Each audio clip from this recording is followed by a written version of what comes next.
Hello മച്ചമാരി, welcome back to Mallu explainer. നമ്മൾ അധികം പറയാത്ത ഒരു തരം പ്രേതകഥയുണ്ട്, ടർക്കിഷ് ഹൊറർ മൂവി. ഈ രാത്രിയെല്ലാം ഒറ്റയ്ക്ക് കണ്ടു കഴിഞ്ഞാണ്ടല്ലോ കാണുന്നവരുടെ കിളി പാറിപ്പിക്കുന്ന ഒരു തരം ഐറ്റാണിത്. നിങ്ങൾ ഇതിനു മുന്നേ കേട്ടിട്ടുണ്ടാവും, സിജിൻ ഹൊറർ മൂവി സീരീസ്. ഈ സിനിമയും അതിൽപ്പെട്ട ഒന്നാണ് കേട്ടാ. എന്നാൽ ഈ കഥ മനസ്സിലാക്കാനായിട്ട് മുന്നത്തെ ഭാഗങ്ങൾ കാണണം എന്നൊന്നും യാതൊരു നിർബന്ധവുമില്ല. കാരണം ഓരോ മൂവിയും ഓരോ കഥകളാണ്. ഈ സിനിമ കാണുമ്പോഴും കേൾക്കുമ്പോഴും നിങ്ങൾ നന്നായിട്ട് പേടിക്കും. അതുപോലെ തന്നെ നല്ലൊരു ഹൊറർ വൈബ് നിങ്ങൾക്ക് കിട്ടും. അമ്മാതിരി ഒരു കിടിലൻ സാധനമാണ്. അപ്പൊ കൂടുതലായിട്ടൊന്നും കഥയെക്കുറിച്ച് ഞാനൊന്നും പറയുന്നില്ല, കഥ അങ്ങോട്ട് കേട്ട് തുടങ്ങിക്കോ. അപ്പൊ പോകാം നമുക്ക് ജിന്നുകളുടെ ലോകത്തിലേക്ക്. ആ ലോകം നിങ്ങൾ വിചാരിക്കുന്നത് പോലെയല്ല. അപ്പോ തുടങ്ങുകയാണേ. സിനിമയുടെ ആരംഭത്തിൽ ഓർഹാൻ എന്നൊരു ചെറുപ്പക്കാരനെ കാണിക്കുന്നുണ്ട്. അദ്ദേഹത്തിന് ഒരു കഥയുണ്ട് കേട്ടോ. കുറച്ച് വർഷങ്ങൾക്ക് മുന്നേ ഓർഹാന് ഒരു ഭാര്യ ഉണ്ടായിരുന്നു. വളരെ സന്തോഷത്തോടെയായിരുന്നു അവളുടെ കൂടെ അവൻ ജീവിച്ചിരുന്നത്. അങ്ങനെ ഒരു ദിവസം ഒരു അപകടത്തിൽപ്പെട്ട് അവന്റെ ഭാര്യ മരണപ്പെട്ടു പോവാണ്. അത് അവനെ കൊണ്ട് താങ്ങാൻ കഴിഞ്ഞില്ല. നമ്മളൊക്കെ വിചാരിക്കുന്നതിലും അപ്പുറം അവൻ തകർന്നു പോവാണ്. അതുകൊണ്ട് തന്നെ മറ്റാരും ചെയ്യാത്ത ഭയങ്കരമായിട്ടുള്ള ഒരു കാര്യം അവൻ ചെയ്യുന്നുണ്ട്. അതെന്താണെന്നോ? അത് അറിയുന്നതിന് മുന്നേ നിങ്ങൾ വേറൊരു കാര്യം അറിയണം. ഈ ലോകത്തിൽ മനുഷ്യർക്ക് പുറമെ ജിന്നുകൾ കൂടി ജീവിക്കുന്നുണ്ട്. ആ ജിന്നുകളിൽ നല്ലവരുമുണ്ട്, ചീത്തവരുമുണ്ട്. മനുഷ്യർക്ക് ഒരിക്കലും ഈ ജിന്നുകളെ കാണാൻ കഴിയില്ല. എന്നാൽ ജിന്നുകൾക്ക് മനുഷ്യരെ കാണാൻ കഴിയും. മനുഷ്യരെക്കാൾ ശക്തിയുണ്ട് അവർക്ക്. എന്നാൽ ഓർഹാനെ പോലെ മന്ത്രവാദങ്ങൾ പഠിച്ച ഒരാൾക്ക് ഈ ജിന്നുകളെ കാണാൻ കഴിയും. ഓർഹാൻ പിന്നീട് ചെയ്തെന്താണെന്നറിയോ? മന്ത്രവാദത്തിലൂടെ ഒരു ജിന്നിന്റെ കുടുംബത്തിലേക്ക് പോയിട്ട് അവിടെ ഉണ്ടായിരുന്ന ഒരു ജിന്നിന്റെ മകളെ അവൻ അവന്റെ വീട്ടിലേക്ക് കൊണ്ടുവന്നു. എന്നിട്ട് ആ ജിന്നിന് അവന്റെ ഭാര്യയുടെ രൂപം കൊടുത്തു. അത് അവന്റെ ഭാര്യയാണെന്ന് കരുതിയിട്ട് അവളുടെ കൂടെ, അതായത് ആ ജിന്നിന്റെ കൂടെ അവൻ ജീവിക്കാൻ തുടങ്ങി. പിന്നീട് ഒരുപാട് വലിയ വിഷയങ്ങൾ ഉണ്ടാകുന്നുണ്ട്. അവസാനം തന്റെ തെറ്റ് മനസ്സിലായ ഓർഹാൻ ആ ജിന്നിനെ അതിന്റെ കുടുംബത്തിന് തന്നെ വിട്ടുകൊടുക്കുകയാണ്. മാത്രമല്ല അതോട് കൂടിയിട്ട് ഓർഹാൻ ഒരു കാര്യം മനസ്സിലാക്കി. അതായത് ദൈവത്തിനെതിരെ പ്രവർത്തിക്കാതെ ഇതുപോലെയുള്ള ജിന്നുകൾ കാരണം കഷ്ടപ്പെടുന്ന ഒരുപാട് മനുഷ്യർ ഈ ലോകത്തുണ്ട്. അവരെ സഹായിക്കാനായിട്ട് അവന്റെ ജീവിതം മാറ്റിവെക്കാൻ അവൻ തീരുമാനിക്കുകയാണ്. കാരണം അതിനുള്ള കഴിവ് അവനുണ്ട്. ഒരു ദുഷ്ടനായിട്ടുള്ള മനുഷ്യനൊന്നും ആയിരുന്നില്ല ഓർഹാൻ. സാഹചര്യം കൊണ്ട് ഒരു തെറ്റ് ചെയ്തു പോയിന്ന് മാത്രം. അതിപ്പോ അവന്റെ ജീവിതത്തിലൂടെ തന്നെ ആ തെറ്റിനെ അവൻ തിരുത്തിക്കൊണ്ടിരിക്കുകയാണ്. ഇതിനുശേഷം കാണിക്കുന്നത് ഒരു ഓൾഡ് ഏജ് ഹോമിലാണ്. അവിടെ പ്രായമായിട്ടുള്ള ഒരു സ്ത്രീ ഉണ്ട്. തൽക്കാലം നമുക്ക് അവരെ ലൈല എന്ന് വിളിക്കാം. ഈ ലൈലയുടെ അടുത്തേക്ക് ഒരു മന്ത്രവാദി വരികയാണ്. ചുറ്റും ആരും ഇല്ലായിരുന്നു. അവരുടെ വായിലേക്ക് എന്തൊക്കെയോ ചില കാര്യങ്ങൾ ഇട്ട് കൊടുക്കുന്നുണ്ട്. അവരുടെ മുടിയുടെ ഒരു കഷ്ണം വെട്ടിയെടുക്കുകയാണ്. അതുപോലെ തന്നെ ലൈല എന്ന് പറഞ്ഞ ഈ മുത്തശ്ശിയുടെ ദേഹത്ത് നിന്നും ഇച്ചിരി രക്തം അവരെടുക്കുന്നുണ്ട്. എന്തിനാണെന്നൊന്നും അറിയില്ല. ഇതേ നേരം തന്നെ ആ ഓൾഡ് ഏജ് ഹോമിൽ ഉണ്ടായിരുന്ന വേറെയും ചില പ്രായമായിട്ടുള്ള ആൾക്കാരുണ്ട്. അതിൽ സ്ത്രീകളുണ്ട്, പുരുഷന്മാരും ഉണ്ട്. അവരുടെ എല്ലാം മുടി കൊണ്ടുവന്നിട്ട് ലൈല എന്ന് പറഞ്ഞ ഈ സ്ത്രീയുടെ കാലിൽ കെട്ടിവെക്കുന്നുണ്ട്. കാര്യമായിട്ടുള്ള എന്തോ ഒരു ദുർമന്ത്രവാദമാണിത്. ഈ സീൻ കഴിഞ്ഞതിന് ശേഷം കാണിക്കുന്നത് വലിയൊരു ബിൽഡിംഗ് ആണ്. അതിന്റെ മുകളിൽ നിന്നും താഴേക്ക് എടുത്തു ചാടുന്ന ഒരു സ്ത്രീ. ആ സമയത്ത് തന്നെ അവർ മരണപ്പെട്ടുപോയി. ഇവിടെയാണ് പടത്തിന്റെ ടൈറ്റിൽ എഴുതി കാണിക്കുന്നത്,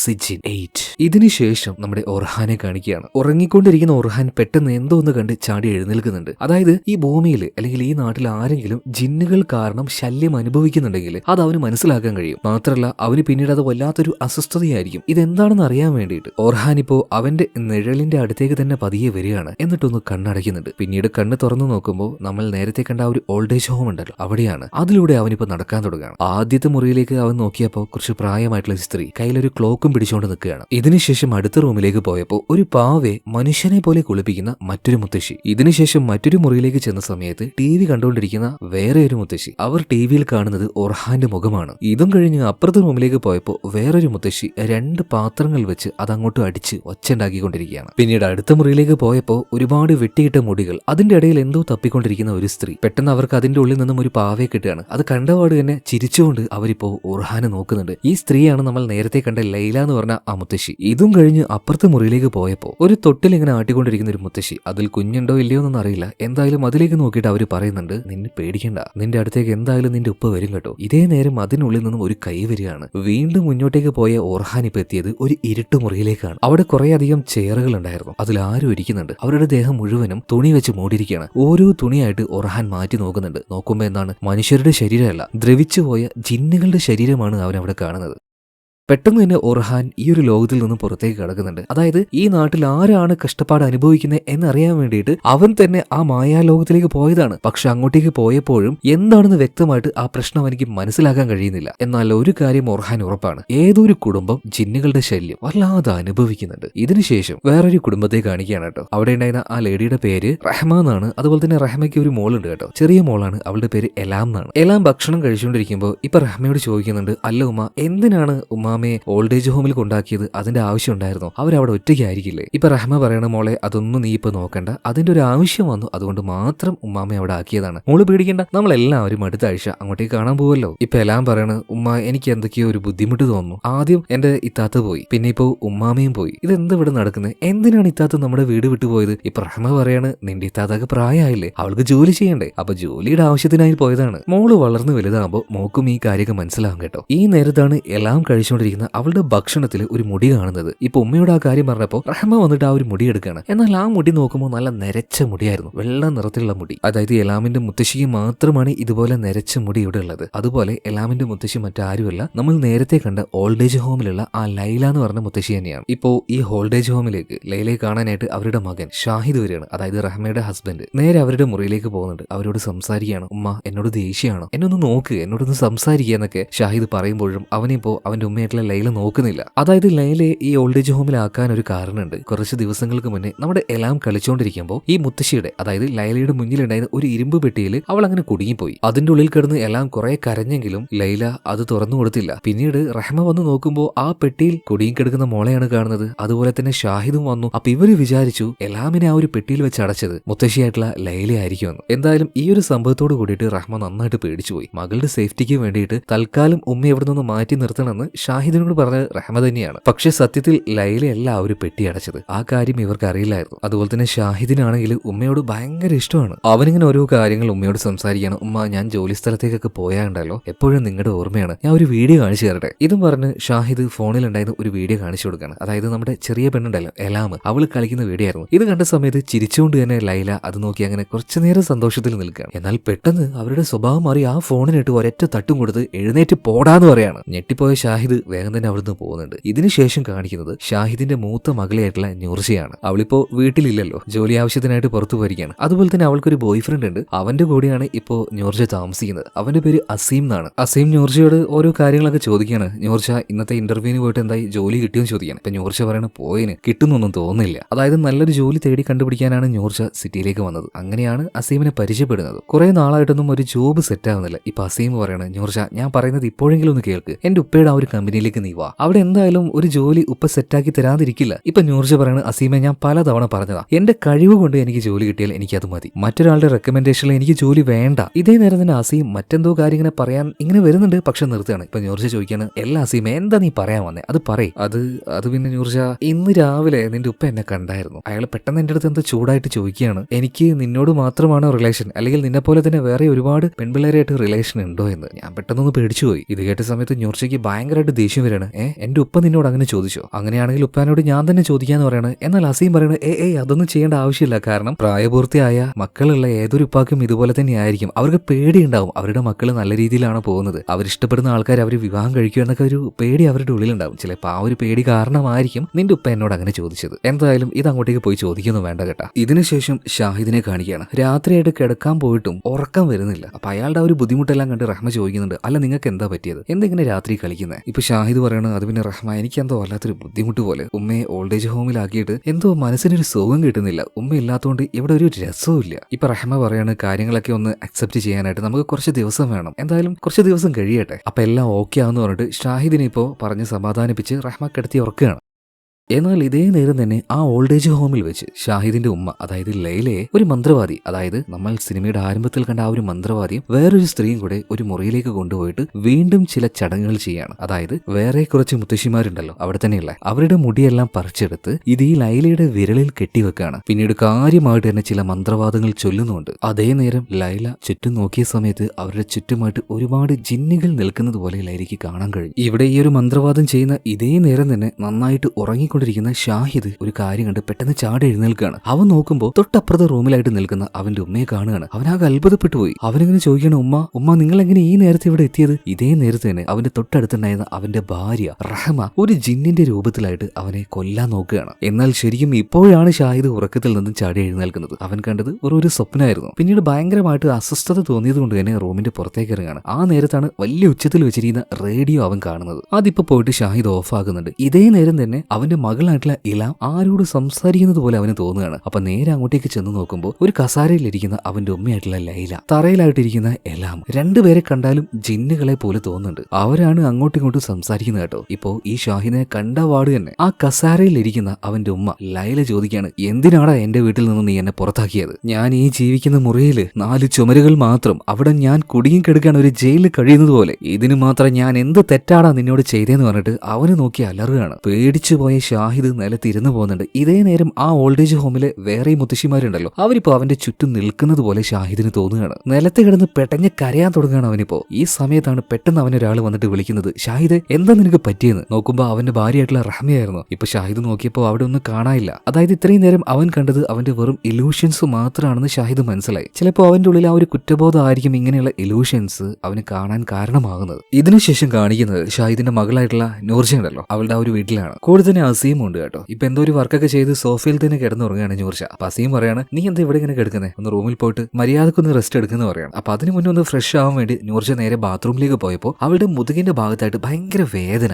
നോക്കിയിട്ട് മനസ്സിലാവാത്തതുണ്ട്. ചെറിയൊരു മിറർ വെച്ച് നോക്കുന്ന സമയത്ത് കുമിള പോലെ അവളുടെ ഈ അരയുടെ ഭാഗത്തായിട്ട് എന്തോ ഒന്ന് വന്നിട്ട് കണ്ടാൽ അറപ്പ് തോന്നുന്ന രീതിയിൽ വല്ലാത്തൊരു വേദനയും അവൾക്ക് ഫീൽ ആവുകയാണ്. പേടിച്ചു പോയതുകൊണ്ട് തന്നെ വേദന നൂർജ ഇപ്പോൾ അസീമിനെ വിളിക്കുകയാണ്. അസീം ഇതിങ്ങനെ വന്ന് നോക്കിയിട്ട് പതിയെ അതിൽ പിടിച്ച് ഞെക്കി അവളെ വേദനാക്കിക്കാൻ തുടങ്ങുകയാണ്. മാത്രമല്ല അവനൊരു കാര്യം കൂടെ പറയുന്നുണ്ട്, അതായത് നൂർജ, നിന്റെ മുന്നേ വേറൊരു പെണ്ണുമായിട്ട് ഞാൻ പ്രണയത്തിലായിരുന്നു. അവൾക്കും ഇതുപോലെ എന്തോ ഒരു ഇൻഫെക്ഷൻ ഉണ്ടായിരുന്നു. അവളുമായിട്ട് ഫിസിക്കൽ റിലേഷൻ ചെയ്ത സമയത്ത് അതെനിക്ക് പകർന്നിട്ടുണ്ടാവും, എന്നിലൂടെ ചിലപ്പോൾ അത് നിനക്കും പകർന്നിട്ടുണ്ടാവും. ഇവൻ എന്തൊക്കെ ഈ പറയുന്നത് കരുതിയിട്ട് നൂർജ ഇപ്പൊ തിരിഞ്ഞു നോക്കിയപ്പോൾ അവിടെ ഇപ്പൊ അസീമിനെ അല്ല കാണുന്നത്, പകരം ഒരു സ്ത്രീയുടെ ആത്മാവിനെയാണ്. അവരുടെ മുഖം കണ്ട് നൂർജാകെ ഞെട്ടിപ്പോകുന്നുണ്ട്. ഈ സ്ത്രീ ആരാണെന്ന് മനസ്സിലായോ? കഥയുടെ ആരംഭത്തിൽ ഒരു വലിയ ബിൽഡിങ്ങിന്റെ മുകളിൽ നിന്നും താഴേക്ക് എടുത്തു ചാടി മരിച്ചൊരു സ്ത്രീ ഉണ്ടല്ലോ, സാറ, അവരുടെ ആത്മാവാണിത്. ഇതിന് കണ്ട് പേടിച്ച് നൂർജ ഉറക്കനെ നിലവിളിക്കുമ്പോഴാണ് അങ്ങോട്ടേക്ക് അസീം ഓടി വരുന്നത്. അവൾ നടന്ന എല്ലാ കാര്യവും പറയാണ്. അതുപോലെ തന്നെ അവളുടെ ആ പുറംഭാഗം കാണിച്ചു കൊടുക്കുന്നുണ്ട്. എന്നാൽ അവിടെ ഒന്നും ഇല്ലായിരുന്നു. അതൊക്കെ നൂർജയുടെ വെറും ഒരു തോന്നൽ മാത്രമായിരുന്നു കേട്ടോ. അവളെ ഇപ്പൊ സമാധാനിപ്പിച്ച് അസീം റൂമിലേക്ക് കൊണ്ടുപോകുന്നുണ്ട്. ഇതേ സമയത്ത് തന്നെ മറ്റൊരു സ്ഥലത്ത്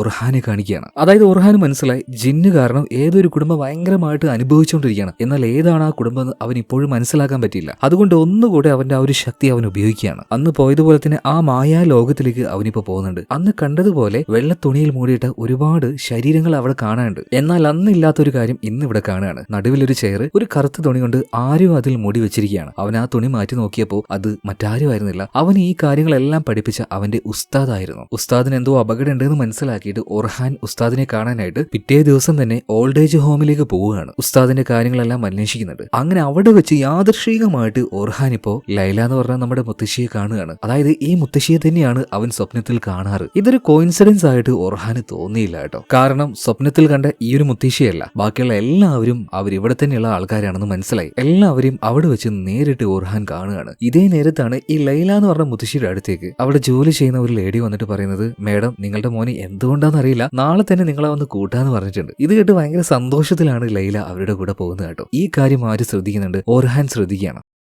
ഇതിനുശേഷം കാണിക്കുന്നത് റഹ്മയാണ്. ഭർത്താവ് ജോലിക്ക് പോയി, അതുപോലെ തന്നെ മോള് സ്കൂളിലും പോയി. വീട്ടിൽ ഓരോ ജോലികൾ ചെയ്തുകൊണ്ടിരിക്കുന്ന സമയത്ത് മൂത്ത മകളായിട്ടുള്ള നൂർജ വിളിക്കുകയാണ്. വീട്ടിലെ കാര്യങ്ങളൊക്കെ ചോദിക്കുകയാണ്. ആ സമയത്ത് റഹ്മ പറയുന്നുണ്ട്, എന്താണെന്നറിയില്ല, നിന്റെ ഉപ്പ ഇപ്പോ ഉമ്മാമനെ ആ ഒരു ഓൾഡ് ഏജ് ഹോമിൽ നിന്നും തിരിച്ചു കൊണ്ടുവരാൻ നോക്കുകയാണ്. ഇതിപ്പോ എന്താ ഉപ്പ അങ്ങനെ ചെയ്യുന്നതെന്ന് ഇപ്പൊ നൂർജ ചോദിച്ചപ്പോൾ എനിക്കറിയില്ല, എല്ലാം നിന്റെ ഉപ്പയാണ് തീരുമാനിക്കുന്നത്. ഇന്നലെ രാത്രി എന്തോ സ്വപ്നം കണ്ടിരുന്നു, ഉമ്മാനെ കണ്ടുവന്നു എന്നൊക്കെയാണ് ഷാഹിദ് പറയുന്നത്. ഇപ്പൊ നൂർജ പറയണ, ആ ഉപ്പ ഇങ്ങനെ തന്നെയാണ്, മൂപ്പർക്ക് തോന്നുന്നത് എന്താണോ അത് അപ്പ അങ്ങോട്ട് ചെയ്യും. ഉപ്പ ഇന്നലെ ചെയ്ത കാര്യം എന്താണെന്നറിയോ? എന്റെ ബോയ് ഫ്രണ്ട് അസീമിന്റെ അടുത്തേക്ക് പോയിട്ട് അവന്റെ മുഖത്ത് നോക്കി ചോദിക്കുക, ഞാനല്ലാതെ അവന് വേറെ ആരെങ്കിലും ഫ്രണ്ട് ആയിട്ടുണ്ടോന്ന്, ഏതെങ്കിലും പെണ്ണുമായിട്ട് റിലേഷനിലുണ്ടോന്ന്, ഇങ്ങനെയൊക്കെ ചോദിക്കാൻ പാടുണ്ടോ ഉമ്മ? ഇപ്പൊ റഹ്മ പറയണ, മോളെ ഇതൊന്നും വലിയ കാര്യമാക്കി എടുക്കല്ലേ, ഞാൻ എന്തായാലും പിന്നെ വിളിക്കാം, എനിക്ക് ഇവിടെ പണിയുണ്ടെന്ന് പറഞ്ഞിട്ട് ഫോണ് കട്ട് ചെയ്യാണ്. ഇതേ നേരം തന്നെ അവിടെ ആ ഒരു പെട്ടി ഉണ്ടായിരുന്നു കേട്ടോ. അതായത് ഇല്ലാം അന്ന് പെട്ടിയിൽ കുടുങ്ങിപ്പോയ ആ പെട്ടി തന്നെ. അപ്പൊ അതെല്ലാം ഒന്ന് വൃത്തിയാക്കിയതിനു ശേഷം അതൊന്ന് ക്ലോസ് ചെയ്ത് പോവാൻ നിൽക്കുമ്പോൾ വീണ്ടും അത് ഓട്ടോമാറ്റിക് ആയിട്ട് തുറന്നു വരികയാണ് കേട്ടോ. ഇതെന്താ ഇങ്ങനെയെന്ന് റഹ്മ വിചാരിച്ചു. കാരണം അത് നന്നായിട്ട് ലോക്ക് ചെയ്തതാ. പിന്നെയും അതങ്ങനെ ഓട്ടോമാറ്റിക് ആയിട്ട് തുറന്നു വരുന്നത് റഹ്മയ്ക്കൊന്നും മനസ്സിലാവുന്നില്ല. ഇതേ സമയത്ത് തന്നെ സിറ്റിയിൽ ജോലിക്ക് പോയ നമ്മുടെ ഷാഹിദിനെ കാണിക്കുകയാണ്. അയാൾക്ക് സ്വന്തമായിട്ടൊരു ഷോപ്പ് ഉണ്ട്, ചിത്രങ്ങളെല്ലാം വിൽക്കുന്ന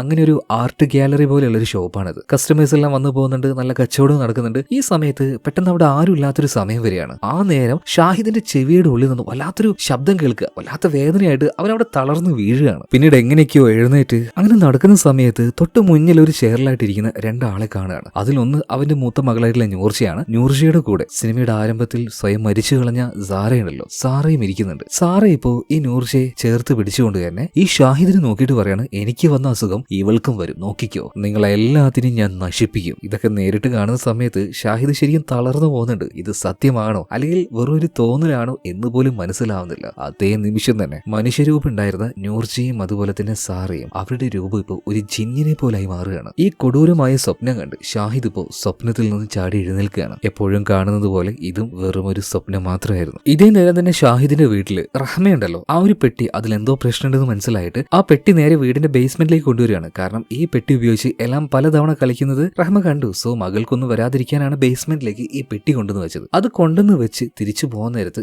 എന്തോ ശബ്ദം കേട്ട് പിന്നിലേക്ക് തിരിഞ്ഞു നോക്കുമ്പോൾ ഒരു തയ്യൽ മെഷീൻ, അതിൽ ചവിട്ടിക്കൊണ്ടിരിക്കുന്ന അവളുടെ ഭർത്താവിന്റെ ഉമ്മ, അതായത് ലൈല, അവരുടെ കൂടെ തന്നെ ഇരിക്കുന്ന എലാം, രണ്ടു പേരുടെയും മുഖം ജിന്നുകളുടെ മുഖം പോലെയായിരുന്നു. ഇത് കണ്ട് ഒന്ന് നിലവിളിക്കാൻ പോലും കഴിയാതെ റഹ്മ അന്താളിച്ച് അതിന് നിൽക്കുകയാണ്. ഇതെന്ത് ഈ കാണുന്നത്, സത്യമാണോ എന്ന് വിചാരിച്ചു നിൽക്കുമ്പോൾ പെട്ടെന്ന് റഹ്മയെ വന്നിട്ട് ആരോ ഒരാൾ വിളിക്കുകയാണ്. നോക്കുമ്പോൾ എലാമായിരുന്നു. എലാം സ്കൂൾ വിട്ട് ഇപ്പൊ വന്നിട്ടേ ഉള്ളൂ. അതുപോലെ തന്നെ എലാം ചോദിക്കുന്നുണ്ട്, അല്ല എന്തിനമ്മ ഈ പെട്ടി ഇവിടെ കൊണ്ടുവന്ന് വെച്ചത്, അതിന്റെ ആവശ്യം എന്താ ചോദിച്ചപ്പോൾ ഒന്നുമില്ല മോളെ, വാ നമുക്ക് ഇവിടുന്ന് പോവാന്ന് പറഞ്ഞിട്ട് അവളെയും കൂട്ടി വീടിന്റെ മുകളിലേക്ക് പോവാണ്. ഇതേ നേരം തന്നെ ഷാഹിദിന്റെ മൂത്ത മകളായിട്ടുള്ള നൂർജ ബോയ്ഫ്രണ്ട് ആയിട്ടുള്ള അസീമും കൂടെ ഒരു സിനിമ കാണാൻ വേണ്ടി ഒരു തിയേറ്ററിൽ പോയിട്ടുണ്ട്. അങ്ങനെ സിനിമ തുടങ്ങി കുറച്ചു നേരമായി. നോക്കുമ്പോൾ സ്ക്രീനിലൊക്കെ വല്ലാത്തൊരു കളർ ചേഞ്ച് ഒക്കെ. ഇത് കണ്ട് ആകെ പേടിച്ചു പോയ നൂർജ ഇപ്പോൾ അസീമിനോട് ഇതെന്താടാ എന്ന് ചോദിക്കാൻ നിൽക്കുമ്പോൾ അവിടെ അസീമിനെ കാണാനില്ല. അവള് തിരിഞ്ഞു നോക്കിയപ്പോൾ അവിടെ കൂടെ ഉണ്ടായിരുന്ന ഓഡിയൻസ് ആരുമില്ല, എല്ലാവരും അപ്രത്യക്ഷമായിരിക്കുകയാണ്. പോരാത്തതിന് വെള്ള തുണിയിൽ പൊതിഞ്ഞ എന്തൊക്കെയോ ഓരോ ചെയറിന്റെ അവിടെ ഇവിടെയായിട്ട് ഇരിക്കുന്നുണ്ട്. ഇതേ നേരത്ത് കാണാതായ അസീമിനെ കാണുകയാണ്. അവന്റെ അരികിലേക്ക് സാറ എന്ന് പറഞ്ഞ ആ സ്ത്രീയുടെ പ്രേതം വന്നിട്ട്, എന്നെ ചതിച്ചതുപോലെ നീ ഇവളെയും ചതിക്കുമല്ലടാ എന്ന് പറഞ്ഞിട്ട് ഒരു കത്തിയെടുത്ത് അവന്റെ നെഞ്ചിലേക്ക് ഈ സാറയുടെ ആത്മാവ് ഒറ്റ കുത്തലാണ്. ഇത് കണ്ട് നൂർജ ഒറ്റ കരച്ചിലാണ് കേട്ടോ. ആ കരച്ചിൽ കരഞ്ഞപ്പോഴാണ് അവളിപ്പോ അസീം തട്ടി വിളിക്കുന്നത്. നൂർജ നിനക്ക് എന്താ പറ്റിയത്, എന്താ പറ്റിയെന്നൊക്കെ ചോദിക്കുമ്പോൾ നൂർജ ഇപ്പൊ ചുറ്റും തിരിഞ്ഞു നോക്കുകയാണ്. യാതൊരു കുഴപ്പമില്ല, സിനിമ അവിടെ നോർമലായിട്ട് റൺ ആയിക്കൊണ്ടിരിക്കുന്നുണ്ട്, ആൾക്കാരെല്ലാം അതിരുന്ന് കാണുകയാണ്. എന്നാൽ നൂർജ ഇങ്ങനെ വ്യത്യസ്തമായിട്ട് ബിഹേവ് ചെയ്തുകൊണ്ട് തന്നെ ഒരു പ്രാന്തിയെ പോലെ എല്ലാവരും അവളെ നോക്കുകയാണ്. അസീം എന്ത് ചെയ്തു, വേഗം തന്നെ അവളെയും വിളിച്ച് അവിടുന്ന് പോവാണ്. അങ്ങനെ രാത്രിയായി. ഈ സമയത്താണ് ഷാഹിദ് അവന്റെ ഉമ്മയും കൂട്ടി നേരെ വീട്ടിലേക്ക് വരുന്നത്. ഉമ്മാമയെ കണ്ട സമയത്ത് തന്നെ നമ്മുടെ എല്ലാവരും ഭയങ്കരമായിട്ട് സന്തോഷമായി. ഇപ്പൊ ഷാഹിദ് പറയണ, മോളെ തൽക്കാലം ഉമ്മാമയെ വീട്, ഉമ്മാമ പോയി കിടന്നോട്ടെ എന്ന് പറയാം, നമുക്ക് നാളെ രാവിലെ സംസാരിക്കാം. ആയിക്കോട്ടെ എന്ന് നമ്മുടെ എല്ലാമും പറയുന്നത്. ഇതേ രാത്രിയിൽ തന്നെ നമ്മുടെ ഓർഹാന് അവന്റെ ഗുരുവിനെ കാണാനായിട്ട്, ഉസ്താദിനെ കാണാനായിട്ട് ആ ഒരു ഓൾഡ് ഏജ് ഹോമിൽ പോയിട്ടുണ്ടായിരുന്നു. അപ്പൊ അന്നത്തെ ദിവസം കഴിഞ്ഞ് പോവാൻ നിൽക്കുമ്പോൾ ഓൾഡ് ഏജ് ഹോമിൽ തന്നെ ഉണ്ടായിരുന്ന മറ്റൊരു സ്ത്രീയെ അവൻ കാണുന്നുണ്ട്. അവരുടെ പേര് മെഹർ എന്നാണ്. ഇടയ്ക്കിടയ്ക്ക് ഓർഹാന് കിട്ടുന്ന ഒരു വിഷയം ഉണ്ടല്ലോ, അതിൽ ഇടയ്ക്കിടയ്ക്ക് ഈ ഒരു സ്ത്രീയും കാണുന്നുണ്ട്. അപ്പൊ ഈ സ്ത്രീക്ക് ഇതുമായിട്ട് എന്തൊക്കെയോ പങ്കുണ്ട് എന്ന് ഓർഹാന് മനസ്സിലായി. ഇതിനുശേഷം വീണ്ടും ഷാഹിദിന്റെ വീട്ടിൽ കാണിക്കുകയാണ്. ഇപ്പൊ നമ്മുടെ ചെറിയ മോളായിട്ടുള്ള എലാം റഹ്മയോട്, അതായത് ഉമ്മയോട് ചോദിക്കണം, ഉമ്മ ഇനിയിപ്പോ ഉമ്മാമയെ ഇവിടുന്ന് ഓൾഡ് ഏജ് ഹോമിലേക്ക് ഒന്നും കൊണ്ടാക്കില്ലല്ലോ അല്ലേ. ഇപ്പൊ മകളുടെ തലോടിക്കൊണ്ട് തന്നെ റഹ്മ പറയണം, ഇല്ല മോളെ, ഉമ്മാമ ഇനി നമ്മുടെ കൂടെ തന്നെയുണ്ട്, മോൾ ഉറങ്ങിക്കോ എന്ന് പറയണം. അങ്ങനെ എല്ലാം ഉറങ്ങിയതിനു ശേഷം റഹ്മ നേരെ ലൈലയുടെ അടുത്തേക്ക് ചെല്ലുകയാണ്, അതായത് ആ ഉമ്മാമയുടെ അടുത്തേക്ക്. എന്നിട്ട് പോയിട്ട് ക്ഷമയെല്ലാം ചോദിക്കുന്നുണ്ട്. ഒരിക്കലും ഓൾഡ് ഏജ് ഹോമിലേക്ക് നിങ്ങളെ കൊണ്ടാക്കാൻ പാടില്ലായിരുന്നു, ഞങ്ങൾ ചെയ്ത തെറ്റിന് മാപ്പ് എന്ന് പറയാണ്. ഉമ്മ പോയാലും പിന്നെ വീട്ടിൽ യാതൊരു സന്തോഷവും, എനിക്കായാലും ഷാഹിദിനായാലും നമ്മുടെ മോക്കായാലും എല്ലാവർക്കും എന്തോ വല്ലാത്തൊരു ബുദ്ധിമുട്ടല്ലായിരുന്നു. അപ്പൊ എന്തെങ്കിലും തെറ്റ് നമ്മുടെ ഭാഗത്തുനിന്ന് വന്നു പോയിട്ടുണ്ടെങ്കിൽ ക്ഷമിക്കണം എന്ന് പറയണം. എന്നാൽ ഈ സമയത്ത് ലൈല വളരെ പതിയെ ഒരു കാര്യം പറയുന്നുണ്ട്, ഒരിക്കലും നിങ്ങൾ എന്നെ അവിടെ കൊണ്ടാക്കാൻ പാടില്ലായിരുന്നു. അത് വ്യക്തമായിട്ട് റഹ്മ കേട്ടില്ല. അപ്പൊ എന്തോ ഉമ്മ പറഞ്ഞെന്നിങ്ങനെ ചോദിക്കുമ്പോൾ പെട്ടെന്ന് വലിയ ഹൈറ്റുള്ള ഒരു രൂപം അത് അങ്ങോട്ടേക്ക് വന്നിട്ട് ഉറക്കനെ തന്നെ ഈ റഹ്മയെ നോക്കിയിട്ട് പറയാണ്, ഒരു കാരണവശാലും നീ എന്നെ അവിടെ കൊണ്ടാക്കാൻ പാടില്ലായിരുന്നു ഒച്ചതിൽ പറയാണ്. തരിച്ചുപോയ റഹ്മ ഇത് സത്യം തന്നെയാണോ എന്ന് കണ്ണ് തുറന്ന് ഒന്നുകൂടെ നോക്കിയപ്പോൾ അവിടെ ഒന്നും കാണാനില്ല. തനിക്ക് ചുറ്റും വ്യത്യസ്തമായി എന്തൊക്കെയോ സംഭവിക്കുന്നുണ്ടെന്ന് റഹ്മയ്ക്ക് ഉറപ്പായി. എന്നാൽ അത് സത്യമാണോ അല്ലെങ്കിൽ വെറുമൊരു മിഥ്യയാണോ എന്ന് അവൾക്ക് മനസ്സിലാകുന്നില്ല. അതുപോലെ തന്നെ ഉറങ്ങിക്കിടക്കുന്ന എല്ലാം അവളും ഇപ്പൊ ചാടി എഴുന്നേൽക്കാണ്. എഴുന്നേറ്റ് നോക്കുമ്പോൾ അവളുടെ റൂമിന്റെ അരികിലായിട്ട് വലിയൊരു ചോളത്തോട്ടം. അതിന്റെ ഉള്ളിലേക്ക് പതിയെ എല്ലാം പോവുകയാണ്. കുറച്ചു കഴിഞ്ഞപ്പോൾ 3 ഭാഗത്തു നിന്നും എന്തൊക്കെയോ ചില ശബ്ദങ്ങൾ. ഒരു ഭാഗത്തേക്ക് നോക്കുമ്പോൾ ജിന്നിന്റെ രൂപത്തിൽ വന്ന അവളുടെ ഉമ്മ തന്നെ, മറ്റൊരു ഭാഗത്തേക്ക് നോക്കുമ്പോൾ ജിന്നിന്റെ രൂപത്തിൽ വന്ന അവളുടെ ഉമ്മാമ, മൂന്നാമത്തെ ഭാഗത്തേക്ക് നോക്കിയപ്പോൾ സാറയുടെ ആത്മാവ്. ഇപ്പൊ എല്ലാം ഉറക്കനെ നിലവിളിച്ച് കരയാണ് ഉമ്മയെ വിളിച്ചുകൊണ്ട്. എന്നാൽ അവളെ രക്ഷപ്പെടുത്താനായിട്ട് ആരും വന്നില്ല കേട്ടോ. അവസാനം എല്ലാം ചാടി എഴുന്നേൽക്കാണ്. നോക്കുമ്പോൾ അതും അവളുടെ ഒരു സ്വപ്നമായിരുന്നു. എന്തായാലും അവളുടെ കരച്ചിൽ കേട്ട് റഹ്മ അങ്ങോട്ടേക്ക് ഓടി വന്ന് എന്താ മോളെ ചോദിക്കുമ്പോൾ ഇതുപോലെ സ്വപ്നം കണ്ട കാര്യം പറയണം. ഇപ്പൊ മകളെ ചേർത്ത് പിടിച്ച് റഹ്മ പറയണം, മോള് പേടിക്കണ്ട, ഉമ്മ എപ്പോഴും നിന്റെ കൂടെ ഉണ്ട് കേട്ടോ, നിനക്ക് എപ്പോഴെങ്കിലും പേടി തോന്നിയാൽ എന്നെ ഒന്ന് വിളിച്ചാൽ മതി എന്ന് പറയണം. എന്താണോ എലാമിന്റെ അവസ്ഥ അതുപോലെ തന്നെയാണ് ഷാഹിദിനും. അതായത്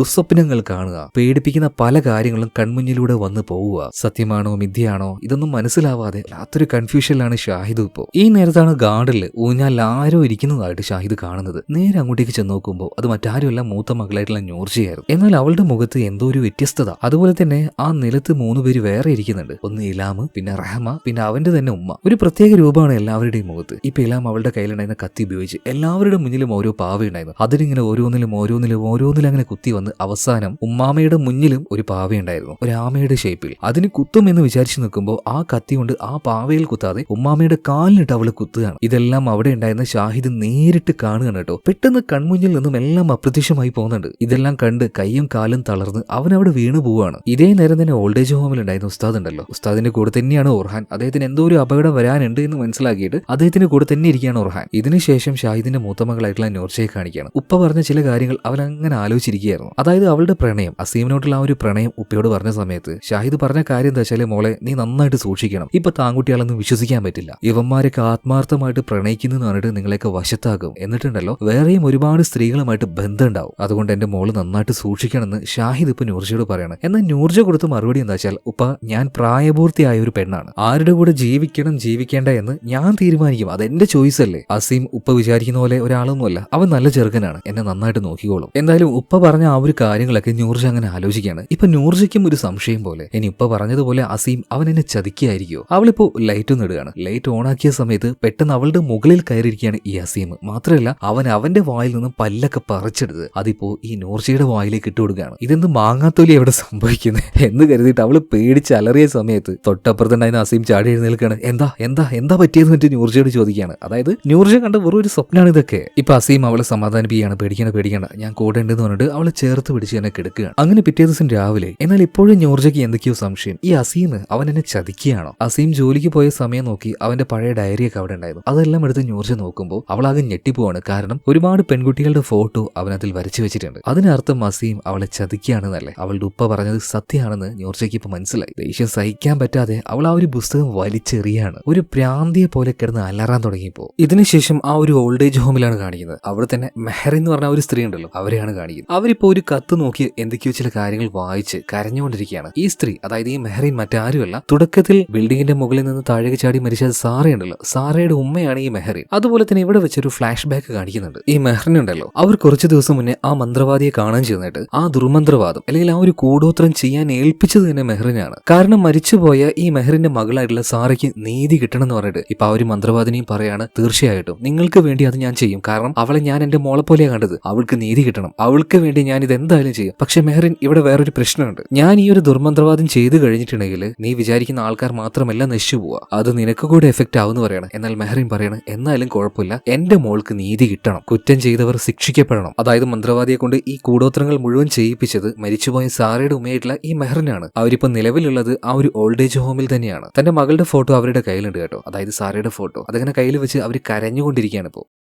ഇതിനുശേഷം റഹ്മയെ കാണിക്കുകയാണ്. അടുക്കളയിൽ എന്തൊക്കെയോ ചില ജോലികൾ അവൾ ചെയ്തുകൊണ്ടിരിക്കുകയാണ്. പിന്നീട് ഫ്രിഡ്ജിൽ നിന്നും എന്തോ ഒന്ന് എടുക്കാൻ വേണ്ടി അവൾ ഫ്രിഡ്ജ് തുറന്നതും കാണുന്നത് ചോരയിൽ കുളിച്ച് കിടക്കുന്ന എലാം അവളെ നോക്കി അലറുകയാണ്. ഇത് കണ്ട് റഹ്മയും ഉറക്കനെ കരയുന്നുണ്ട് കേട്ടോ. അത് കണ്ട് പേടിച്ച് ആ നിന്ന നിൽപ്പിൽ തന്നെ നമ്പർ 1 പോയി പോവാണ്. അത്രത്തോളം റഹ്മ പേടിച്ചുപോയി. എന്നാൽ ആ ഒരു പേടിയെല്ലാം കഴിഞ്ഞ് ഫ്രിഡ്ജിലേക്ക് നോക്കിയപ്പോൾ ഒന്നുമില്ല, നോർമൽ ആയിട്ടാണ് ഫ്രിഡ്ജ് കിടക്കുന്നത്. അങ്ങനെ അന്ന് രാത്രി ഇതിനുശേഷം കാണിക്കുന്നത് നൂർജയാണ്. നൂർജ ഈ അസീം വരാനായിട്ട് കാത്തിരിക്കുകയാണ് കേട്ടോ. അവളുടെ കയ്യിൽ ആ ഒരു പുസ്തകമുണ്ട്. ഇപ്പൊ അസീം വന്നിട്ട് അവളുടെ അടുത്തേക്ക് വന്നിരിക്കുകയാണ്. എന്നിട്ട് ഒന്നും അറിയാത്തതുപോലെ ആ പുസ്തകത്തിലേക്ക് നോക്കിയിട്ട്, ആഹാ നല്ല ചിത്രങ്ങൾ, നീ വരച്ചാണോ എന്നൊക്കെ ചോദിച്ചിട്ട് ഒന്നും അറിയാത്തതുപോലെ അവൻ അവിടുന്ന് കിച്ചണിലേക്ക് പോവാണ്. അപ്പൊ നൂർജയ്ക്ക് മനസ്സിലായി, ഇവൻ മനഃപൂർവ്വം എന്നെ കളിയാക്കുകയാണ്, ചതിക്കുകയാണ്. ഇതേ നേരം തന്നെ നൂർജ പുറത്തു നിന്നും ചില സംസാരങ്ങൾ കേൾക്കുകയാണ്. അവള് പതിയെ പുറത്തേക്ക് ചെന്ന് നോക്കുമ്പോൾ അവളുടെ ഉപ്പയായിട്ടുള്ള ഷാഹിദും അതുപോലെ തന്നെ അവളുടെ ബോയ് ഫ്രണ്ട് ആയിട്ടുള്ള അസീമും രണ്ടുപേരും ഒരുമിച്ചിരുന്ന് സംസാരിക്കുക. അതായത് അസീമിനോട് ഷാഹിദ്, അതായത് അവളുടെ ഉപ്പ പറയാണ്, മോനെ എനിക്കിതിനെ ഭയങ്കര ഇഷ്ടമാണ്, അതുകൊണ്ട് തന്നെ എന്റെ മോളെ നീ കല്യാണം കഴിക്കുന്നതിന് മുന്നേ ഒരു കാര്യം അറിയണം, അവൾക്ക് ഒരു അസുഖം വന്നിട്ടുണ്ടായിരുന്നു, അതുകൊണ്ട് തന്നെ അവൾക്ക് ഇനി പ്രഗ്നന്റ് ആകാൻ കഴിയില്ല, അവൾക്കൊരു കുഞ്ഞിന് ജന്മം നൽകാൻ കഴിയില്ല. ഇത് കേട്ട് ഞെട്ടി അസീം പറയണ, അല്ല നൂർജ എന്നോട് ഇതൊന്നും പറഞ്ഞിട്ടില്ലല്ലോ. അപ്പൊ ഷാഹിദ് പറയണ, അവൾക്ക് പോലും ഈ ഒരു കാര്യം അറിയില്ല, എന്തായാലും അത് ഞാൻ നിന്നോട് പറഞ്ഞു തന്നേ ഉള്ളൂ എന്ന് പറയണേ. ഇതേ സമയത്തിന് അസീം മറ്റൊരു കാര്യം ഷാഹിദിനോട് പറയാണ്, അത് പിന്നെ ഇപ്പൊ എനിക്കും വേറൊരു മിസ്റ്റേക്ക് വന്നു പോയിട്ടുണ്ട്, അവൾക്ക് മുന്നേ വേറെയും ഒരുപാട് സ്ത്രീകളുമായിട്ട് ഞാൻ ബന്ധം പുലർത്തിയിട്ടുണ്ട്, അതിൽ നിന്ന് തന്നെ എനിക്ക് എന്തോ ഒരു ഇൻഫെക്ഷൻ വന്ന് ആ ഇൻഫെക്ഷൻ ഇപ്പോൾ അവൾക്കും വന്നിരിക്കുകയാണ്. ഈ കാര്യങ്ങൾ സംസാരിച്ച് കഴിഞ്ഞതിന് ശേഷം ഷാഹിദും അസീമും കൂടെ അവിടെ നിന്ന് എഴുന്നേറ്റ് ഇപ്പൊ നേരെ നൂർജയുടെ അടുത്തേക്ക് വന്ന് അവളെ അവളെ നോക്കി അങ്ങനെ ചിരിച്ചുകൊണ്ടിരിക്കുകയാണ്. ഇത് കണ്ട് പേടിച്ച് നൂർജ പതിയെ പിറകിലേക്ക് പോകുമ്പോൾ ശരിക്കുള്ള അസീമിന്റെ ദേഹത്ത് പോയി അവൾ തട്ടുകയാണ്. എന്താ നൂർജ, എന്താ പറ്റിയത്, നീ എന്തെങ്കിലും പേടിച്ചു നിൽക്കുന്നേ എന്നൊക്കെ അവൻ ചോദിക്കുന്നുണ്ട്. എന്നാൽ നൂർജ നോക്കുമ്പോൾ അസീമിനെ ഒരു സാധാരണ രൂപത്തിലല്ല കാണുന്നത്, ഒരു ജിന്നിനെ പോലെയായിട്ടാണ് അവൾക്ക് തോന്നുന്നത്. ഇപ്പൊ ഭയം കൊണ്ട് അവൾ എന്ത് ചെയ്തെന്ന് അറിയോ? അവളുടെ കയ്യിൽ ഒരു കത്തി ഉണ്ടായിരുന്നു. ആ കത്തി വെച്ച് അവന്റെ നെഞ്ചിലേക്ക് ഒറ്റ കുത്തു കൊടുക്കുകയാണ്. മാത്രമല്ല അസീം ചതിച്ചു എന്ന ആ ഒരു ദേഷ്യവും വൈരാഗ്യവും അവളുടെ ഉള്ളിലുണ്ട്. എന്തായാലും നൂർജയുടെ ആ ഒരു കുത്തുകൊണ്ട് അസീം നിലത്ത് വീണ് പെട്ടെന്ന് മരിക്കുകയാണ് കേട്ടോ. ആ സമയത്താണ് നൂർജയ്ക്ക് സ്വബോധം തിരിച്ചു കിട്ടുന്നത്. ഞാൻ എന്ത് ഈ ചെയ്തത് എന്നൊക്കെ അവളിങ്ങനെ ആലോചിക്കുകയാണ്. അതുപോലെ തന്നെ മറ്റൊരു കാര്യത്തിൽ കൂടെ ഒരു ബോധം അവൾക്ക് ഇപ്പൊ വന്നു. അതായത് അസീം വരച്ചു എന്ന് വിചാരിച്ച ആ ചിത്രങ്ങളുണ്ടല്ലോ, അതൊന്നും വരച്ചത് അവനൊന്നുമല്ല, ഇവള് തന്നെയാണ്. നൂർജ തന്നെയാണ് ആ പെൺകുട്ടികളുടെ ചിത്രം ആ പുസ്തകത്തിൽ കുത്തിക്കുറിച്ച് വരച്ചത്. അതായത് ഏതോ ഒരു ശക്തി അവളെ ട്രാപ്പിലാക്കിയിരിക്കുകയാണ്. ആ ട്രാപ്പിൽ അവള് വീണു. അവസാനം അവളിപ്പോ അസീമിനെ കൊല്ലുകയും ചെയ്തു. പാവം ആ ചെറുപ്പക്കാരൻ മരിച്ചുപോയി. ഇതിനുശേഷം എല്ലാമിനെ കാണിക്കുകയാണ്. കുട്ടിയല്ലേ, ഈ നടക്കുന്ന പ്രശ്നങ്ങളൊന്നും അവളെ കൂടുതലായിട്ട് എഫക്ട് ചെയ്യുന്നില്ല. അവളിപ്പോ പാവക്കുട്ടികളുമായിട്ട് കളിച്ചുകൊണ്ടിരിക്കുകയാണ്. ഇതേ നേരം തന്നെ അവളുടെ ഉമ്മയായിട്ടുള്ള ലൈലയാണെങ്കിൽ എന്തൊക്കെയോ പെറുപിറുത്തോണ്ടിരിക്കുകയാണ്. സാറ പാവം മോള്, പ്രത്യേകിച്ച് ഒന്നുമില്ലാതെ അവള് മരിച്ചുപോയി, അവൾക്ക് നീതി കിട്ടിയില്ല, ഇതിങ്ങനെ പെറുപിറുത്തോണ്ടിരിക്കുകയാണ്. അപ്പൊ ഇത് കേട്ട സമയത്ത് റഹ്മ നേരെ പോയിട്ട് ഷാഹിദിനോട് ചോദിക്കണം, അല്ല ഷാഹിദെ, ആരാണ് ഈ സാറ? നിങ്ങളുടെ ഉമ്മ കുറെ നേരമായി സാറയുടെ പേര് അങ്ങനെ പറയുന്നു. ഇതേ നേരം തന്നെ ഷാഹിദിന്റെ ഫോണിലേക്ക് ഒരു മെസ്സേജ് വരികയാണ്. മെസ്സേജ് അയച്ചത് നൂർജയാണ്. നൂർജ ഒരു മെസ്സേജിൽ ഇങ്ങനെയാ പറഞ്ഞത്, ഉപ്പ നിങ്ങൾ പറഞ്ഞത് സത്യമാണ്, എനിക്കെല്ലാം ബോധ്യമായി. അതുപോലെ തന്നെ ഞാൻ വലിയൊരു കുടുക്കിൽ പെട്ടിരിക്കുകയാണ്, എന്നെ രക്ഷിക്കാനായിട്ട് ഇതാ ഞാൻ ലൊക്കേഷൻ അയച്ചു തരുന്നുണ്ട്, അങ്ങോട്ടേക്ക് നിങ്ങളൊന്ന് വരണമെന്ന് പറയണം. ഷാഹിദ് വേഗം അങ്ങോട്ടേക്ക് പോകാൻ നിൽക്കുമ്പോൾ റഹ്മ ചോദിക്കുന്നുണ്ട്, എന്താ പറ്റിയത്, ഞാൻ ചോദിച്ചതിന് മറുപടി പറ. ഇപ്പൊ ഷാഹിദ് പറയണം, എല്ലാം ഞാൻ പോയി വന്നിട്ട് പറയാം, ഇപ്പൊ അർജന്റായിട്ട് എനിക്കൊരു സ്ഥലത്തേക്ക് പോകാണ്ട് എന്ന് പറഞ്ഞിട്ട് ഷാഹിദ് വേഗം നൂർജ അയച്ചു കൊടുത്ത ആ ലൊക്കേഷനിലേക്ക് പോവാണ്. ഇതേ നേരം തന്നെ ഓൾഡ് ഏജ് ഹോമിൽ കാണിക്കുകയാണ്. അതായത് ഇപ്പോഴും നമ്മുടെ ഓർഹാന് മനസ്സിലാവുന്നില്ല യഥാർത്ഥത്തിൽ എവിടെയാണ് പ്രശ്നം, ആരാണ് ഇതൊക്കെ ചെയ്തതെന്ന്. അപ്പൊ അവന്റെ ഉസ്താദിനോട് കാര്യങ്ങളൊക്കെ ഡീറ്റെയിൽ ആയിട്ട് സംസാരിച്ചപ്പോൾ ഉസ്താദ് തന്നെ ഒരു വഴി പറഞ്ഞു കൊടുക്കുന്നുണ്ട്. അങ്ങനെ ആ മന്ത്രത്തിലൂടെ എവിടെ നിന്നാണ് ഇതെല്ലാം ആരംഭിച്ചതെന്ന് ഇപ്പോൾ ഓർഹാൻ മനസ്സിലാക്കുകയാണ്. അതായത് ഇവിടെ നിന്നും ഓൾഡ് ഏജ് ഹോമിൽ നിന്നും കുറച്ച് ദിവസം മുന്നേ പോയ ലൈലയുടെ റൂമിൽ വെച്ചാണ് എല്ലാത്തിന്റെയും തുടക്കം. ഓർഹാൻ നേരെ അങ്ങോട്ടേക്ക് ചെല്ലുകയാണ്. അവന്റെ ആ ഒരു മാന്ത്രിക ശക്തിയിലൂടെ എന്താണ് ആ റൂമിൽ വെച്ച് നടന്ന ആ മാന്ത്രികം അല്ലെങ്കിൽ ആ ദുർമന്ത്രവാദം എന്ന് അവൻ അവിടെ വെച്ച് മനസ്സിലാക്കുകയാണ്. ഇതേ നേരം തന്നെ ഷാഹിദിന്റെ വീട്ടിൽ കാണിക്കുകയാണ്. അവിടെ തന്നെ ഉമ്മാമയുണ്ട്. ഉമ്മാമയുടെ അടുത്ത് നമ്മുടെ എലാമുണ്ട്. അപ്പൊ എലാമിന്റെ അടുത്ത് ഉമ്മാമയായിട്ടുള്ള ലൈല പറയണ, മോളെ നിന്റെ ഉപ്പ നീ വിചാരിച്ചതുപോലെയല്ല, ഒരു ദുഷ്ടനാണ്, വൃത്തികെട്ടവനാണ്. ഈ രീതിയിൽ ലൈല സംസാരിക്കുന്നത് കേട്ടുകൊണ്ട് റഹ്മ അങ്ങോട്ടേക്ക് വരുന്നുണ്ട്. റഹ്മ വേഗം തന്നെ എലാമിനെ അവിടുന്ന് പറഞ്ഞു വിടുകയാണ്. എന്നിട്ട് ലൈലയോട് ചോദിക്കുന്നുണ്ട്, ഉമ്മ നിങ്ങൾ എന്തീ പറയുന്നത്, സ്വന്തം മോനെ കുറിച്ചല്ലേ ഇത്രയും വൃത്തികെട്ട രീതിയിൽ സംസാരിക്കുന്നത്? അപ്പോഴാണ് ലൈല ഒരു കാര്യം റഹ്മയോട് പറയുന്നത്, റഹ്മ എന്റെ മോൻ, അതായത് നിന്റെ ഭർത്താവ്, അവനെ കുറിച്ച് ഇനിയും നീ ഒരുപാട് അറിയാനുണ്ട് മോളെ. നിങ്ങളെല്ലാം വിചാരിച്ചതുപോലെ ഷാഹിദ് അവൻ നല്ലൊരു മനുഷ്യനല്ല, നിങ്ങൾ അറിയാത്തൊരു വൃത്തികെട്ട സ്വഭാവം അവനുണ്ട്. നീയുമായിട്ടല്ല, ഒരുപാട് സ്ത്രീകളുമായിട്ട് നിന്റെ ഭർത്താവിന് ബന്ധമുണ്ട്. നിങ്ങളൊന്ന് ആലോചിച്ച് നോക്കിയേ, നൂർജയോട് അവന്റെ ബോയ് ഫ്രണ്ടിനെ കുറിച്ച് ഷാഹിദ് എന്തൊക്കെയാ പറഞ്ഞത്, അവൻ ഒരുപാട് സ്ത്രീകളുമായിട്ട് ബന്ധമുണ്ട്, അങ്ങനെയാണ് ഇങ്ങനെയാണ്. എന്നാൽ സത്യം പറഞ്ഞാൽ ഷാഹിദിനാണ് ശരിക്കും ആ ഒരു സ്വഭാവം. അങ്ങനെ ഈ ഷാഹിദ് പല സ്ത്രീകളുമായിട്ട് ബന്ധപ്പെട്ട് അവനൊരു പ്രത്യേകതരം ഇൻഫെക്ഷൻ വരികയാണ്. ദേഹം മുഴുവൻ ചൊറി വരുന്ന ഒരു പ്രത്യേകതരം അസുഖം. ആ സമയത്തിന് ഷാഹിദ് സാറ എന്ന പെൺകുട്ടിയുമായിട്ട് ഇഷ്ടത്തിലായി അവളുമായിട്ട് ഫിസിക്കൽ റിലേഷനൊക്കെ ചെയ്ത് അവൾക്കും ആ ഒരു ഇൻഫെക്ഷൻ വരികയാണ്. ഷാഹിദിന്റെ കയ്യിൽ കാശുണ്ടായതുകൊണ്ട് തന്നെ ട്രീറ്റ് ചെയ്ത് അവന്റെ അസുഖം മാറ്റി. എന്നാൽ സാറ അവളൊരു പാവപ്പെട്ട പെണ്ണായിരുന്നു. അസുഖം മാറ്റാനായിട്ട് അവളെ കൊണ്ട് കഴിഞ്ഞില്ല. ആ ഇൻഫെക്ഷൻ കാരണം പിന്നീട് അവൾക്ക് ഗർഭം പോലും ധരിക്കാൻ പറ്റാതെ ഒരു കുഞ്ഞുണ്ടാവില്ല എന്ന അവസ്ഥയിലായി. അപ്പൊ അങ്ങനത്തെ ഒരു അവസ്ഥ വന്നാൽ സാറ എന്തായാലും ഷാഹിദ് ഏറ്റെടുക്കണമല്ലോ. എന്നാൽ ഷാഹിദ് സാറയോട് ഒന്ന് പറഞ്ഞ കാര്യം എന്താ വെച്ചാൽ, കുഞ്ഞ് ജനിക്കാത്ത നിന്നെ കിട്ടിയിട്ട് എനിക്ക് എന്തുണ്ടാക്കാനാ, എനിക്കൊരു ഭാവി ഉണ്ടാവില്ലല്ലോ, എനിക്കൊരു കുടുംബം ഉണ്ടാവില്ലല്ലോ, അതുകൊണ്ട് എനിക്ക് നിന്നെ കെട്ടാൻ കഴിയില്ല എന്ന് പറഞ്ഞിട്ട് ഷാഹിദ് അവളെ ഉപേക്ഷിച്ച് പോയിട്ട് മറ്റൊരു സ്ത്രീയെ, അതായത് റഹ്മയെ വിവാഹം കഴിച്ചു. ഈ ഒരു വിഷമം താങ്ങാൻ കഴിയാതെ സാറ തന്റെ അമ്മയ്ക്ക് ഈ വിവരങ്ങളെല്ലാം എഴുതി കത്തയച്ചായിരുന്നു. ഇതിനുശേഷമാണ് അവൾ ആ ഒരു ബിൽഡിങ്ങിന്റെ മുകളിൽ നിന്നും താഴേക്ക് ചാടി മരിക്കുന്നത്. മകളുടെ മരണത്തിന് കാരണക്കാരനായ ഷാഹിദിനെ എങ്ങനെയെങ്കിലും ഇല്ലാതാക്കണമെന്ന് മെഹറിൻ കുറച്ചു നാളായിട്ട് ആഗ്രഹിക്കുകയായിരുന്നു. എന്നാൽ അവനെ മാത്രമല്ല, അവന്റെ കുടുംബത്തിനെ തന്നെ മുഴുവനായിട്ടും ഇല്ലാതാക്കാൻ മെഹറിൻ തീരുമാനിക്കുകയാണ്. അങ്ങനെ ഒരു മന്ത്രവാദിയെ സമീപിച്ച് ഷാഹിദിന്റെ കുടുംബത്തിന്റെ മേലെ വലിയൊരു കൂടോത്രം തന്നെ മെഹറിനും, അതായത് സാറയുടെ ഉമ്മയും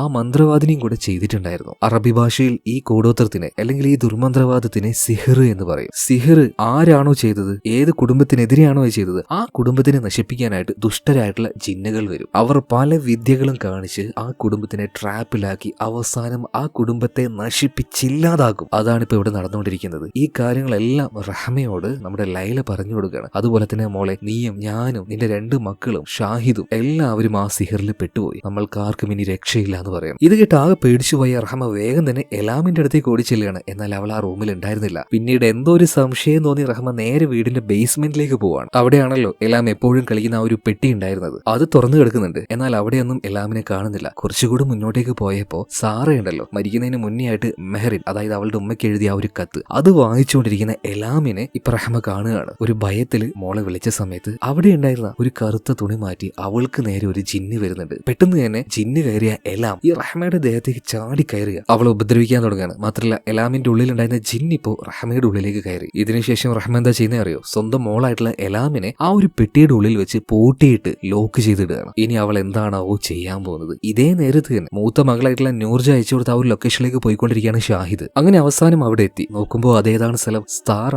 ഒരു ബിൽഡിങ്ങിന്റെ മുകളിൽ നിന്ന് താഴേക്ക് ചാടി മരിച്ചില്ലേ, അതേ ബിൽഡിംഗ്. അങ്ങോട്ടേക്ക് എത്തിയ ഷാഹിദ് ഉറക്കനെ നൂർജയെ വിളിക്കുന്നുണ്ട്. എന്നാൽ പെട്ടെന്നാണ് മുകളിലുണ്ടായിരുന്ന നൂർജ താഴേക്ക് എടുത്ത് ചാടി നിലത്തേക്ക് വീണ് അവളുടെ തലയുടെ ഒരു ഭാഗം പോയിട്ട് ഒരു കല്ലിലടിച്ച് തല പൊട്ടി ചോര വന്നുകൊണ്ടിരിക്കുകയാണ്. അവൾ അങ്ങനെ പെടയുന്നുണ്ട്. മോളുടെ ആ ഒരു ദയനീയ അവസ്ഥ കണ്ട് ഷാഹിദ് കരഞ്ഞുകൊണ്ട് തന്നെ മോളെ നീ എന്തിനങ്ങനെ ചെയ്തെന്നൊക്കെ ചോദിക്കുമ്പോൾ പെട്ടെന്ന് നൂർജയുടെ മുഖം മാറി പകരം സാറയുടെ മുഖമാകുകയാണ്. എന്നിട്ട് ആക്രോശിച്ചുകൊണ്ട് തന്നെ അവള് പറയാണ്, എന്റെ ജീവിതം നീ നശിപ്പിച്ചില്ലേ, നിന്നെ നിന്റെ കുടുംബത്തിന് ഇതുപോലെ ഞാൻ ഇല്ലാതാക്കുന്നു പറയണം. പിന്നീട് നൂർജയുടെ ഉള്ളിൽ നിന്നും സാറയുടെ ആത്മാവ് പോവുകയാണ്. മരിച്ചു കിടക്കുന്ന മകളുടെ ആ ഒരു ദയനീയമായിട്ടുള്ള അവസ്ഥ കണ്ട് ഷാഹിദ് കരഞ്ഞ് തളർന്ന് അവിടെ വീണു പോവാണ്. ഇതേ നേരം തന്നെ ആ ഒരു മന്ത്രവാദിനി അവർ ചെയ്ത ആ ഒരു കൂടോത്രത്തിന്റെ സിഹറിന്റെ പല വിഷ്വൽസും കാണിച്ചു പോകുന്നുണ്ട്. മാത്രമല്ല ഈ സിഹർ അത് ചെയ്യുന്നതിന് മുന്നേ തന്നെ മന്ത്രവാദി ഇത് ചെയ്യാൻ ഏൽപ്പിച്ച മെഹറിനോടൊരു കാര്യം പറഞ്ഞായിരുന്നു, ഇത് ചിലപ്പോൾ നിന്നെയും ബാധിക്കാം. എന്നാൽ അപ്പൊ മെഹറിൻ പറഞ്ഞ എന്താ, എന്നെ ബാധിച്ചാലും കുഴപ്പമില്ല, ആ കുടുംബം ഇല്ലാതായാൽ മതി എന്നല്ലേ. എന്തായാലും അവളുടെ ആഗ്രഹം പോലെ തന്നെ ഷാഹിദിന്റെ കുടുംബം പതിയെ ഇല്ലാതായിക്കൊണ്ടിരിക്കുകയാണ്. മാത്രമല്ല മന്ത്രവാദി പറഞ്ഞതുപോലെ തന്നെ ആ ജിന്ന് ഇപ്പോ മെഹറിന്റെ അടുത്തേക്കും വരികയാണ്. ആ ഓൾഡേജ് ഹോമിൽ വെച്ച് മെഹറിനെ ആ ജിന്ന് കൊല്ലുന്നുണ്ട്. ഇവിടെ നിങ്ങളൊരു കാര്യം മനസ്സിലാക്കണം, ഒരിക്കലും സാറയുടെ ആത്മാവല്ല ഇവരോട് പ്രതികാരം വീട്ടാനായിട്ട് വരുന്നത്. ഇങ്ങോട്ടേക്ക് വരുന്ന ആ ആത്മാക്കള് അത് ആത്മാക്കളൊന്നുമല്ല, ജിന്നുകളാണ്. ദുർമന്ത്രവാദത്തിലൂടെ ജിന്നിനെ ആ ഒരു ജോലി ആ മന്ത്രവാദി ഏൽപ്പിക്കുന്നു എന്ന് മാത്രം. അപ്പൊ ആ ജിന്നുകൾ അതിന് കിട്ടിയ ജോലി സന്തോഷത്തോടെ ചെയ്യും. കാരണം മനുഷ്യരെ ഉപദ്രവിക്കുന്നത് അവറ്റകൾക്ക് ഭയങ്കര ഇഷ്ടമാണ്. പല സമയത്തായിട്ട് സാറയുടെ ആത്മാവിനെ പോലെ തോന്നിക്കുന്ന ഒരു രൂപം വരുന്നുണ്ടല്ലോ, അത് അവളുടെ ആത്മാവല്ലാന്ന് നിങ്ങൾ മനസ്സിലാക്കണം. അത് പൂർണ്ണമായിട്ട് ജിന്നുകളാണ്. അതുപോലെ ഇവറ്റകൾക്കൊരു പ്രത്യേകതയുണ്ട്, ആരാണോ കൂടോത്രം ചെയ്യിപ്പിക്കുന്നത് അവരെയും ഉപദ്രവിക്കും, കൂടോത്രം ചെയ്യപ്പെട്ടവരാരാണോ അവരെയും ഉപദ്രവിക്കും.